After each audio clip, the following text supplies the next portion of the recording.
Question 7. Latin maxims and their uses in Hindi sentences. Let's address this directly.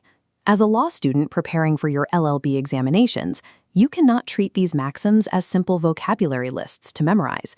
These are the bedrock axioms that govern the Indian Penal Code, the Civil Procedure Code, and the Contract Act. However, the standard textbooks circulating in universities contain severe systemic spelling errors in these Latin terms. Copying them blindly into your Case 2002 answer sheet guarantees a heavy loss of marks. In this lecture, we are going to systematically correct these textual errors on the fly, while mapping each maxim to its actual statutory application. Securing maximum marks in this paper requires two things: flawless Latin terminology paired with its exact corresponding legal doctrine. Item 1. Ab initio. It means from the beginning.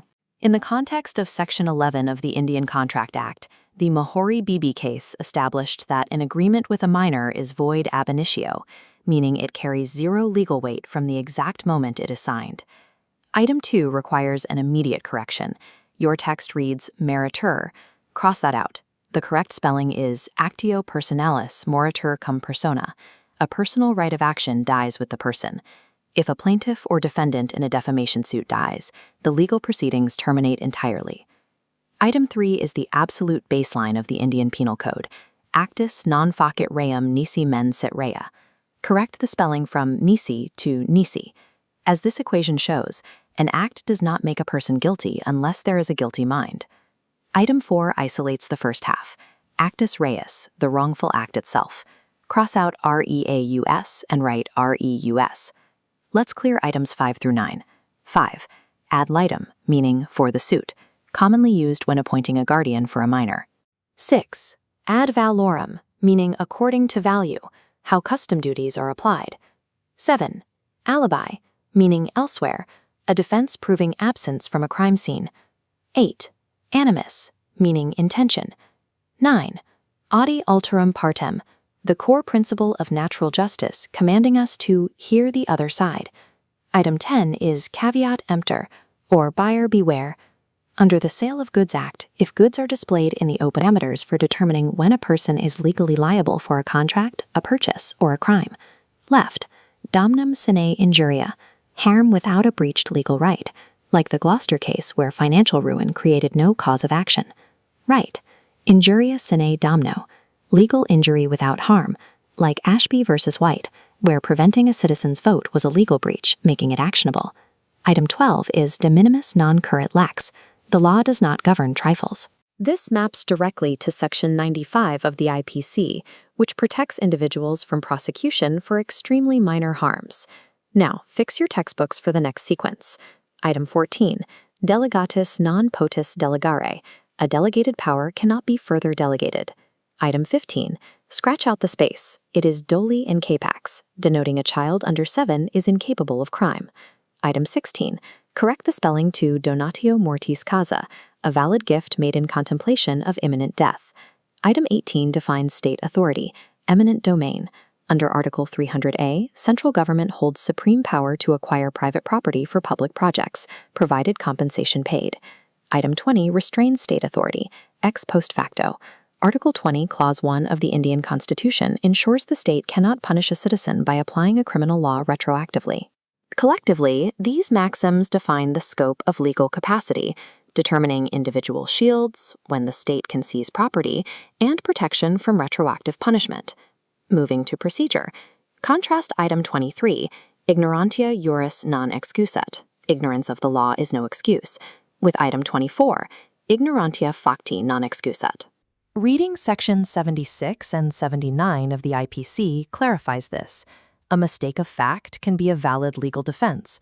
A mistake of law cannot. Item 26 is in pari delicto. When both parties are equally at fault in a case of contributory negligence, neither party can claim damages. Ex turpi causa. Immoral acts yield no action. Factum valet. A forbidden act becomes valid. In forma pauperis. Suing without court fees. In personam. A right against a specific person. Inter alia. Among others. Inter se. Among themselves. Item 31 is lis pendens. Under Section 52 of the Transfer of Property Act, disputed property cannot be sold while a suit is pending. Item 32. Nemo dat quod non habet. You cannot transfer a better legal title than you actually possess. A thief cannot give a buyer clean title to a stolen car. Pause here. Scratch out the nonsense spelling in your books. The correct maxim is nemo debet bis puniri pro uno delicto. This protection is structurally codified in Article 20, Clause 2 of the Indian Constitution, governing the doctrine of double jeopardy.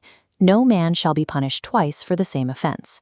If this level of statutory mapping is clearing these concepts for your 6th semester exams, subscribe to the channel, hit the like button, and share this breakdown with your batchmates. Let's finish the list. Item 35. Novus Actus Interveniens, a new intervening act that breaks the chain of causation. Item 36. Nudum pactum, an agreement without consideration is void. Item 37. Onus probandi, the burden of proof, crucial to the Evidence Act. Item 38. Pacta sunt servanda, agreements must be kept. Item 39. Prima facie, on the face of it. Cross out the A to spell quantum meruit. Section 70 of the Contract Act dictates as much as is earned, ensuring payment for completed work. Let's group the res maxims. Item 41. Res juste. Under Section 6 of the Evidence Act, acts and statements forming part of the same transaction are relevant facts. Item 42. Res ipsa loquitur. The thing speaks for itself, shifting the burden to the defendant in cases of obvious negligence. Item 43. Res judicata.